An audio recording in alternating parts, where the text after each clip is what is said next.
राहुल मंडी में फल खरीदने आया था, मगर सब्जी मंडी में अपनी तलाकशुदा पत्नी को सब्जी बेचते देखकर ठिठक गया। रानी के सामने जमीन पर थोड़ी सी सब्जी रखी हुई थी और वह उदास बैठे ग्राहक का इंतजार कर रही थी। वह मन ही मन खुश होता हुआ बड़बड़ाया, कहती थी तुमसे 100 गुना अच्छा पति मिल जाएगा, मगर इसे तो कोई हराम की खाने वाला मिल गया है, तभी तो अपनी पत्नी से सब्जी बिकवा रहा है। वह ना चाहते हुए भी उधर चल पड़ा जहां रानी सब्जी बेच रही थी। अचानक राहुल ने अपने चेहरे पर रुमाल बांध लिया। वैसे भी वह 8 सालों में बहुत बदल गया था। थोड़ा मोटा हो गया था, रंग भी साफ हो गया था। सूट बूट पहनने के कारण साहब लग रहा था और चेहरे पर रुमाल बांधने के बाद तो पहचान में ही नहीं आ रहा था। पास जाकर देखा तो रानी के पास थोड़े से आलू थे जो हवा की थपेट खाकर पुराने से लग रहे थे। थोड़े से टमाटर थे जो बिल्कुल ताजा थे। एक लकड़ी की कैरेट में आम रखे थे जिनके ऊपर सूखा घास होने के कारण वह ढंग से दिखाई नहीं दे रहे थे। थोड़ी सी हरी मिर्च और 4-5 नग धब्बे वाली फूल गोभी भी थी। बस सड़क के किनारे जमीन पर एक चादर बिछाकर उसी पर लगी छोटी सी दुकान में इतना ही सामान था। राहुल ने गौर किया, वह बहुत ज्यादा दुबली पतली हो गई थी। चेहरे पर जरा भी रौनक नहीं थी, रंग भी सांवला हो गया था। एक बार तो उसे शक हुआ कि वह रानी नहीं कोई और है, मगर उसके माथे पर बड़ा सा तिल देखकर उसे विश्वास हो गया कि वह रानी ही है। रानी ने आशा भरी दृष्टि से उसकी तरफ देखा, फिर जल्दी से बोली, क्या चाहिए साहब? पड़ोस में सब्जी बेच रही एक महिला बोली, इसके पास तो बासी सब्जी रखी है साहब, ताजा सब्जी लेनी है तो इधर आ जाइए। मगर रानी जल्दबाजी में बोली, बासी नहीं है साहब, बस धूप के कारण थोड़ी पुरानी लग रही है, वरना मैंने आज सुबह ही खरीदी थी। रानी के चेहरे पर बेबसी और मजबूरी के भाव देखकर उसका दिल धड़क गया। आखिर जिंदगी के 6 साल उसके साथ गुजारे थे। तलाक जरूर हो गया था, मगर उन 6 सालों में कुछ यादगार और हसीन पल भी गुजरे थे। वह बिना बोले ही ऊपर से घास हटाकर आम देखने लगा।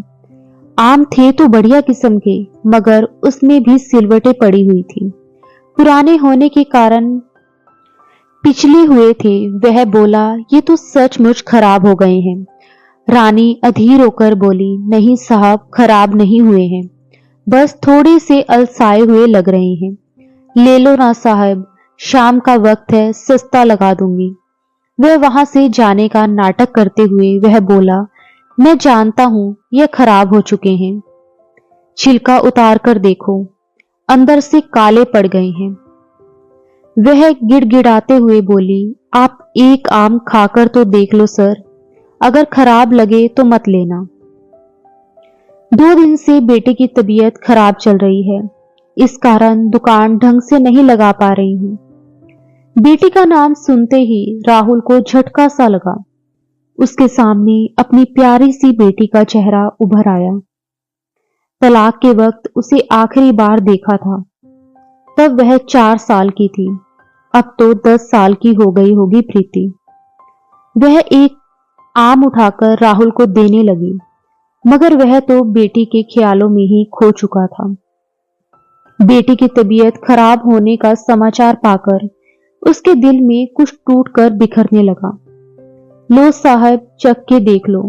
रानी की बात अनसुनी करके वह जल्दबाजी में बोला, सारे आम तोल दो।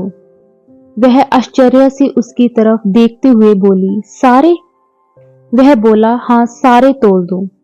और वह खुश होकर आम तोलने लगी। 8 किलो आम थे। वह 2 थैलियों में डालकर उसे देते हुए बोली, 100 रुपए किलो बेच रही हूं, मगर आप 8 किलो पूरे ले रहे हो, इसलिए 80 रुपए किलो के भाव से दे दो। कुल 640 रुपए होते हैं साहब, आपका ऊपर के 40 भी रहने दो, आप 600 रुपए ही दे दो। वह बोला, तुम्हारी बेटी बीमार है? इसलिए 100 रुपए किलो के भाव से पैसे ले लो। फिर 500 के दो दो नोट देकर वह जाने लगा। रानी ने पीछे से पुकारा, 100 रुपए किलो के भाव से जोड़े तब भी 800 होते हैं साहब, अपने 200 रुपए तो वापस लेते जाओ। राहुल वहीं रुक गया मगर कुछ बोला नहीं। रानी खड़ी होकर पास आई, फिर बोली, भीख नहीं चाहिए साहब, भीख ना मांगनी पड़े इसीलिए ये दुकान लगाई है। वह बोला, तुम्हारा पति कुछ नहीं करता क्या? वह 200 रुपए उसके हाथ में रखते हुए बोली, पति से 8 साल पहले तलाक हो गया था साहब। वह चल पड़ा, फिर चलते चलते बोला, तुम जैसी खुददार औरत के साथ तुम्हारे पति ने जरूर कुछ गलत किया होगा, तभी रिश्ता टूट गया।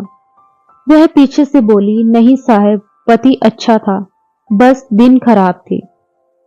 अब वह रुक ना सका, जल्दी वहां से दूर अपनी गाड़ी के पास चला गया। उसने पीछे मुड़कर देखा, रानी अपनी दुकान समेट रही थी। शायद उसकी आज मजदूरी हो गई थी, इसलिए वह अंधेरा होने से पहले ही घर जा रही थी। राहुल का मन किया उसके पीछे जाए ताकि पता चले कहाँ रहती है। उसका प्रीति को देखने का मन भी कर रहा था, इसलिए उसके दिल में एक खिंचाव सा महसूस होने लगा। रानी ने तलाक के बाद किसी पुरुष से शादी नहीं की थी, यह बात भी उसके दिल में खटक रही थी। जब वह अपनी बची हुई सब्जी को एक झोले में रखकर घर की तरफ चल पड़ी, राहुल पैदल ही उसके पीछे हो लिया और उससे काफी दूर का फासला बनाकर चल रहा था कि वह उसे देख ना पाए। राहुल के दिमाग में एक ही सवाल बार बार शोर मचा रहा था कि रानी कानपुर में कैसे आई। उसका घर तो दूर एक गांव में था, वहां उसके 2 भाई थे, उन्होंने बहन को अकेला कैसे छोड़ दिया। तलाक के वक्त तो बड़े उछल रहे थे। राहुल को रानी के जवाब से थोड़ी तसल्ली थी कि पति अच्छा था, साहब बस दिन ही खराब थे, मतलब वह आज भी उसे बुरा नहीं मानती। अचानक चलते चलते राहुल का दिल भर आया, आंखों से आंसू झलक आए थे। उसे याद आया जब एक रात रानी ने कहा, आप मेरे स्वाभिमान की रक्षा कर लेना जी, बाकी आपके साथ रहकर मैं सब कुछ सहन कर लूंगी। वह उसके स्वाभिमान की रक्षा नहीं कर पाया था। राहुल के सामने उसकी भाभी ने उसे जलील किया करती थी, वह चुपचाप खड़ा सुनता रहता था। वह खुददार थी, बिना गलती के सर झुकाना जरा सा भी पसंद नहीं था, इसलिए वह अपने मायके चली आई थी। उसके बाद भाभी की बातों में आकर राहुल ने उसे तलाक का नोटिस भेज दिया और उसकी दूसरी गलती तो रिश्ता ही तोड़ दिया। वह भाई और भाभी की बहुत इज्जत करता था, इसलिए उसे पत्नी से ज्यादा भाभी पर भरोसा था। रानी के साथ उसके जीवन के 4 साल बहुत अच्छे गुजरे थे, मगर 5वें साल कलह होने लगी थी। भाभी जब किसी बात पर प्रीति को थप्पड़ लगा देती, तब रानी को जरा भी अच्छा नहीं लगता था। इसी बात पर कलह बढ़ जाया करती थी। कलह और झगड़े के कारण रानी अलग होने का दबाव बना रही थी, जो राहुल को जरा भी पसंद नहीं था। राहुल के भाई और भाभी नहीं चाहते थे कि पुश्तैनी दुकान का बंटवारा हो, वह अकेले ही सब कुछ हड़पना चाहते थे। वह भाई के साथ दुकान पर बराबर काम करता था, मगर जब उसे और रानी को पैसे चाहिए होते थे तब भाभी से मांगकर लेने पड़ते थे। ये बात रानी को अच्छी नहीं लगती थी। रानी ने एक मेडिकल स्टोर में कुछ दवाई ली, फिर एक गली में चली गई। राहुल निश्चित फासला बनाकर उसके पीछे पीछे चल रहा था। चलते चलते वह शहर के बाहर की बस्ती में आ गई। कुछ दूर चलने के बाद वह एक पुराने से घर में प्रवेश कर गई, जिसमें कमरों के नाम पर तो खंडर से कमरे थे। वहां बाहर चौक में 2 खटिया डाली हुई थी, एक पर प्रीति लेटी हुई थी और दूसरी खाट पर एक बुढ़िया लेटी थी। राहुल ने देखा रानी के पहुंचते ही वह बुढ़िया उठकर बैठ गई। उसने बुढ़िया का चेहरा देखा तो पहचान गया, वह रानी की मां थी, यानी राहुल की सास। साथ ही प्रीति भी उठ गई थी। वह पहले से बड़ी हो गई थी लेकिन बहुत कमजोर लग रही थी। उस पर नजर पड़ते ही राहुल के दिल से झरना बहने लगा। उसका दिल किया कि जाकर प्रीति को अपने सीने से लगा ले। वह बेचैन होकर बहुत टाइम तक प्रीति को देखता रहा और उसकी आंखों से आंसू बहते रहे, मगर वह लाख चाहकर भी घर के अंदर नहीं जा सकता था। जल्द ही वह वापस लौट गया।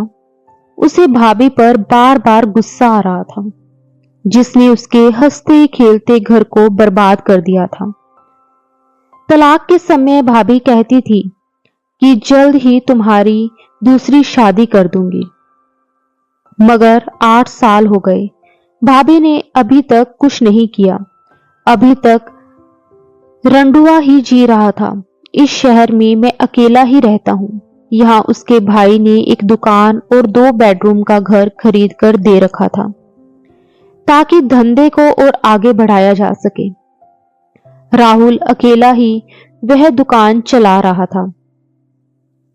घर भी ठीक दुकान के पीछे था। वह उस घर में अकेला ही रहता था। भाई भाभी उसे आगे भी बिना पत्नी के रखना चाहते थे ताकि वह ना हिस्सा मांग सके और जिंदगी भर कमाकर देता रहे। उसका भाई हर हफ्ते दुकान पर आता और बचत के सारे पैसे लेकर चला जाता था, मगर कहते हैं ना कि ऊपर वाले के घर में देर है अंधेर नहीं। भगवान के संयोग से दोनों तलाकशुदा पति पत्नी एक ही शहर में रहने आ गए। अभी तक दोनों ने दूसरी शादी भी नहीं की थी। कुछ भी हो सकता था। अब राहुल रोज शाम को रानी की दुकान पर जाने लगा था। रुमाल से चेहरा ढककर वह दुकान पर जाता था और ढेर सारी सब्जी और फल खरीद कर लाता था ताकि रानी ढंग से प्रीति की परवरिश कर सके। वह दिन भर बहुत सोचता था, मगर बिना चेहरा ढके रानी के सामने जाने की उसकी हिम्मत ही नहीं होती थी। जो सब्जी खरीद कर लाता था, जितनी जरूरत होती थी उतनी सब्जी रख लेता था और बाकी बची सब्जियों को आवारा पशुओं को खिला दिया करता था। कुछ दिनों बाद जब राहुल का भाई हिसाब लेने के लिए दुकान पर आया, तब उसने पूछा कि बचत के सारे पैसे कहां गए। राहुल बोला, खर्च हो गए मेरे से। भाई गुस्से में बोला, इतने सारे रुपए कहां खर्च कर दिए। राहुल हिम्मत करके बोला, काम था खर्च कर दिए। भाई नाराज होते हुए बोला, आज तक तुमने तो कभी भी फालतू खर्च नहीं किया। अब तुम्हारे अंदर कौन सा ऐब आ गया है। राहुल बोला, गुस्सा क्यों हो रहे हो भाई, कमाए भी तो मैंने ही थे, इसलिए खर्च कर दिए, मेरी भी जरूरत है। भाई गुस्सा होते हुए बोला, तुम्हें शर्म नहीं आती जो मुझसे जुबान लड़ा रहे हो। राहुल शांति से बोला, जुबान नहीं लड़ा रहा हूं, शांति से एक बात बोल रहा हूं। मैं कमाता हूं तो खर्च भी कर सकता हूं। ये घर और दुकान तो आपने मेरे नाम ही खरीदी है, इसलिए ये अब मुझे दे दीजिए। आपके पास पुश्तैनी घर और बड़ी दुकान है, उसकी कीमत यहां से बहुत ज्यादा है। आप पुश्तैनी जमीन जायदाद रखिए और ये छोटा सा घर और दुकान आप मुझे दे दीजिए। अब मैं अकेला ही जीना चाहता हूं। भाई बोला, तू कैसी बात कर रहा है, मैं तुझे अकेले कैसे छोड़ सकता हूं।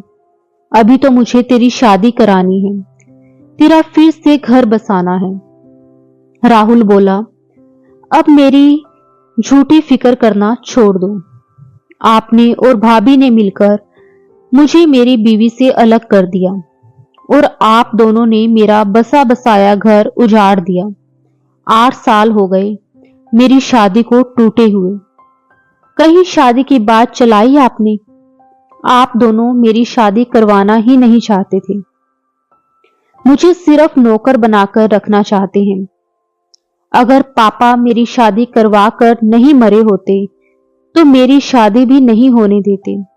आप दोनों को तो फ्री में एक नौकर मिल गया था, साथ में मेरी प्रॉपर्टी भी मिल गई है। आप क्यों मेरी शादी करेंगे? अब मैं खुद अपनी शादी कर लूंगा। आप दोनों भगवान के लिए अब मुझे मेरे हाल पर छोड़ दीजिए।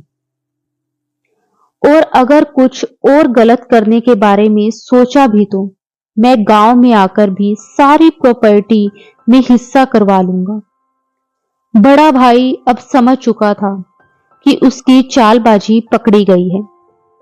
अब उसकी और उसकी बीवी की यहां पर दाल गलने वाली नहीं है। झूठे रिश्ते का नकाब उतर चुका था। भाई का हिस्सा मारकर अपने बेटे के लिए ज्यादा प्रॉपर्टी छोड़कर जाना चाहता था, मगर उसका यह सपना पूरा नहीं हुआ और वह चुपचाप वहां से निकल आया। अब राहुल भाई और भाभी के चंगुल से निकल चुका था। वह मन में विचार कर रहा था, उसे रानी और अपनी बेटी की बहुत याद आ रही थी। इसलिए दोपहर के समय ही वह रानी की दुकान पर जा पहुंचा। उसने देखा कि आज रानी ढंग के कपड़े पहनकर बैठी थी, मगर उसकी आंखों में चिंता और उदासी साफ झलक रही थी। करीब जाते ही बोला, आपकी बेटी अब कैसी है? रानी उसे गहरी आंखों से घूरते हुए बोली, क्यों, वह आपकी बेटी नहीं है? अचानक वह चौंक पड़ा। मुंह पर रुमाल बंधे होने के बाद भी रानी ने उसे कैसे पहचान लिया? रानी उसकी आंखों में देखते हुए बोली, रोज उसका हालचाल पूछने के लिए चले आते हो, मिल क्यों नहीं लेते हो प्रीति से? क्या आपके भाई और भाभी ने मना किया है कि अपनी बेटी से ना मिलो? राहुल बोला, मैं भैया और भाभी से सारे रिश्ते तोड़ चुका हूं। रुमाल चेहरे से हटाते हुए बोला। वह भरी हुई आंखों से रानी से बोला, बहुत मन करता है उससे मिलने का। रानी बोली, मिल लो, मैंने कब मिलने से मना किया है? रिश्ता तो मुझसे टूटा है, बेटी से थोड़ा ना टूटा है। राहुल बोला, तुमने मुझे कैसे पहचाना? रानी बोली, पत्नी रही हूं ना आपकी, पीछे की चाल देखकर मैं आपको पहचान सकती हूं। पहले दिन ध्यान से नहीं देख पाई, मगर दूसरे दिन आपको पहचान लिया था। जब आप प्रीति के बारे में हमेशा पूछते हैं तो आपकी आंखों में हमेशा दर्द दिखता था। वह एक पिता की आंखों में ही दिख सकता है। अपना चेहरा तो आपने छुपा लिया, मगर बेटी से मिलने की तड़प आंखों में नहीं छुपा पाए। घर का एड्रेस बताती हूं, आप वहां चले जाओ, प्रीति से मिल लो। मैं शाम को ही घर जा पाऊंगी। वह रानी की तरफ देखते हुए बोला, नहीं, तुम साथ में चलो, तभी उससे बात कर पाऊंगा। जब मुझसे दूर गई थी तब वह छोटी थी, अब वह मुझे नहीं पहचान पाएगी। रानी की आंखों में आंसू भर आए। उसको छुपाते हुए वह बोली, शादी की एल्बम आज भी मेरे पास है। रोज वह आपको देखती है, आपको जरा भी नहीं भूली है, देखते ही पहचान लेगी। वह विनती करते हुए बोला, नहीं, तुम मेरे साथ चलो, मैं तुम्हारे साथ ही उससे मिलना चाहता हूं। रानी बोली, क्यों गरीब के पेट पर लात मार रही हो? धंधे का टाइम है, अगर साथ गई तो सारा सामान ऐसे ही रह जाएगा, कुछ भी नहीं बिकेगा। वह बोला, सारे सामान के पैसे मैं दे दूंगा, लेकिन तुम मेरे साथ चलो प्लीज। आज के बाद तुम्हें कभी परेशान करने नहीं आऊंगा। ये सुनकर रानी को थोड़ा धक्का लगा। वह बोली, क्यों, आपकी दूसरी पत्नी यहां आने से मना करती है क्या? वह उदास मन से बोला, मैंने दूसरी शादी नहीं की है। ये बात सुनते ही ना जाने क्यों रानी के दिल को थोड़ी राहत मिली। वह उसके साथ जाने के लिए राजी हो गई। अपनी दुकान बाजू वाले को संभालने के लिए बोलकर उसके साथ गाड़ी में बैठकर गई और घर की ओर रवाना हो गई। रास्ते में रानी ने पूछा कि आप इस शहर में क्या कर रहे हो। राहुल ने सारी बात बताई और वह यह भी बोला कि अब वह इसी शहर में रहेगा हमेशा के लिए। भाई भाभी से हमेशा के लिए रिश्ता तोड़ लिया। वह सोचने लगी कि काश रिश्ता पहले टूट गया होता तो आज हम दोनों साथ होते, हमारा तलाक नहीं हुआ होता। हमारा रिश्ता तो भाई भाभी के कारण ही टूटा था। राहुल ने पूछा, तुम यहां कैसे आ गई? वह उदास मन से बोली, भैया और भाभीियों के ऊपर बोझ बन गई थी। शुरू शुरू में सब कुछ ठीक था, लेकिन बाद में सबकी असलियत सामने आने लगी। शुरू शुरू में भाइयों ने साथ दिया, लेकिन बाद में फिर वह भी भाभीियों के साथ हो गई। आपको तो पता है, कुत्तों की तरह फेंकी हुई रोटियां मैं नहीं खा सकती थी। जिस घर में मैं रहती हूं, वह घर मेरे मामा का है। मामा का परिवार अब इस शहर में नहीं रहता है। वो लोग दिल्ली में रहते हैं। घर की चाबी माँ के पास थी, इसलिए हम लोग यहाँ रहने आ गए। घर पुराना है और हम लोग को किराया भी नहीं देना पड़ता, इसलिए इधर ही रहते हैं। वह फिर झिझकते हुए बोला, एक बात कहूं? वह बोली, क्या? वह डरते डरते बोला, क्या आज भी मेरी याद आती है? रानी ने कोई जवाब नहीं दिया और मुंह दूसरी साइड घुमा लिया। राहुल शायद देख नहीं पाया कि रानी की आंखों में आंसू आ गए थे। वह बाहर देखते हुए बोली, अब किसी की याद नहीं आती। सुबह से शाम तक बस इसी बात की चिंता रहती है कि रोटी कैसे कमाएं। इसी में दिन निकल जाता है सारा। उसका जवाब सुनकर वह मायूस हो गया और रास्ते भर चुप ही रहा। रानी रास्ता बताती गई और सीधे उसी रास्ते पर चलता गया। उसने रानी को जरा भी आभास नहीं होने दिया कि वह उसका पीछा करते करते यहां पहले भी आ चुका है। घर में घुसते ही राहुल का दिल अंदर ही अंदर से तड़पने लगा था, क्योंकि घर की हालत बहुत खराब थी। जगह जगह से प्लास्टर निकले हुए थे, दीवारें बहुत कमजोर थी। रानी आगे आगे चल रही थी। कमरे के पास पहुंचकर वह बोली, प्रीति, देखो कौन आया है तुमसे मिलने। प्रीति अब पूरी तरह से ठीक हो चुकी थी। वह बाहर आकर उसे देखने लगी। रानी की मां भी बाहर आ गई।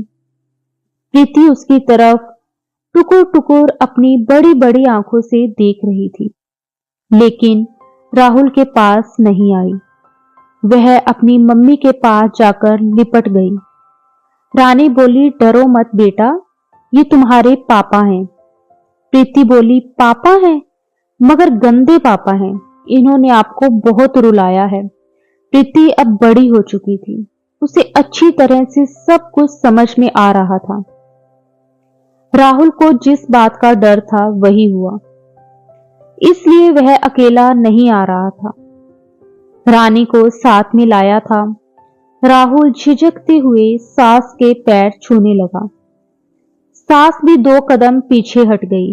बोली, दूर रहो हमसे, हमारा तुम्हारा कोई रिश्ता नहीं है अब, इसलिए पैर छूने की कोई जरूरत नहीं है। राहुल नीचे ही बैठ गया, फिर भरी आंखों से दोनों हाथ फैलाकर बेटी को पास आने का इशारा कर रहा था। उसकी आंखें कह रही थी कि एक बार आकर मेरे सीने से लग जा, मेरी गुड़िया रानी। प्रीति ने मां की तरफ देखा। रानी ने इशारों ही इशारों में जाने के लिए बोला। तब प्रीति दौड़कर अपने पिता के गले लग गई। राहुल के लिए ये स्वर्ग के सुख से कम नहीं था। वह फफक फफक के रोने लगा।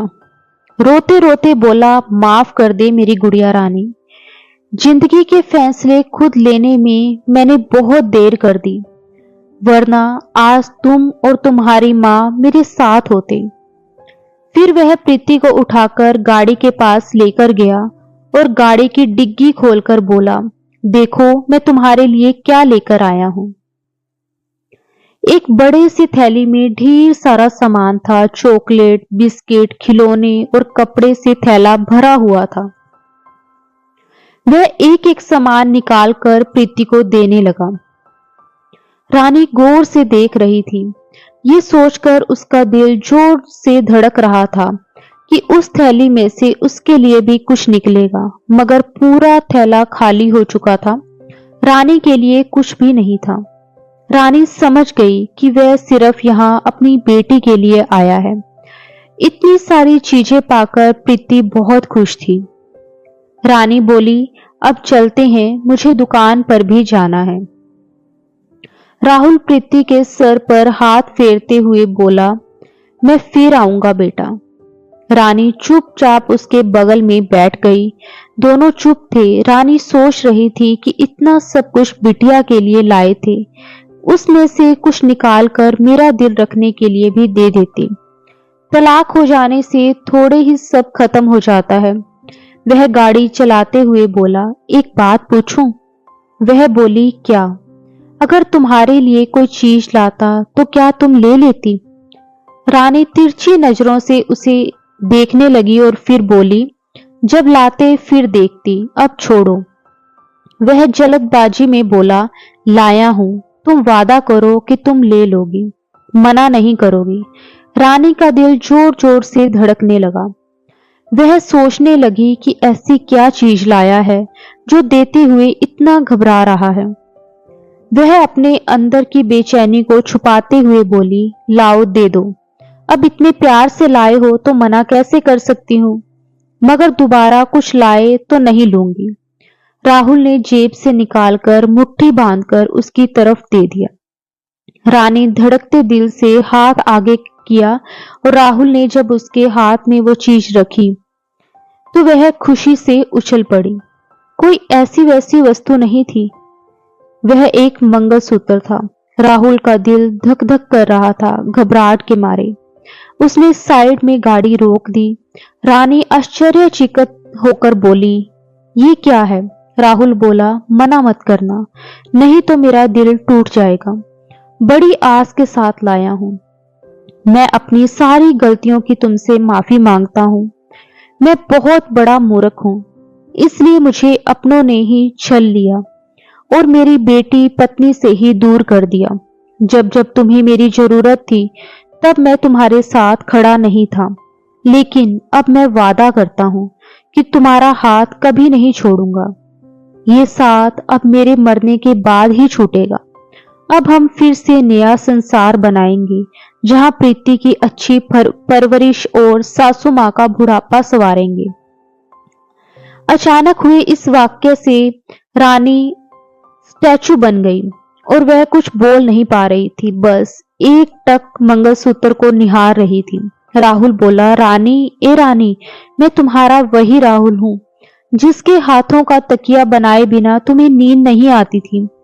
प्लीज मना मत करना, मैं तुम्हें ऐसी जिंदगी जीते हुए नहीं देख सकता। जब से मैं तुम्हें इस हालत में देखा है मैं रोज रोता हूं। कहते हुए रोने लगा। रानी मंगलसूत्र को मुट्ठी में बंद करते हुए बोली, तलाक के कागजों का क्या होगा? फाड़ देंगे। राहुल रोते हुए बोला। रानी उसे वापस मंगलसूत्र देने लगी। राहुल ने बहती आंखों से उसे देखा और दोनों हाथ जोड़ लिए। रानी बोली, अपने हाथों से पहना दो। इतना सुनते ही राहुल खुशी से उछल पड़ा और मंगलसूत्र लेकर तुरंत रानी को पहना दिया। वह खुशी से पागल हो गया। गाड़ी स्टार्ट करके चलने लगा। रानी ने उसका हाथ पकड़ लिया, बोली, अब दुकान पर नहीं जाना, अपने घर ले चलो।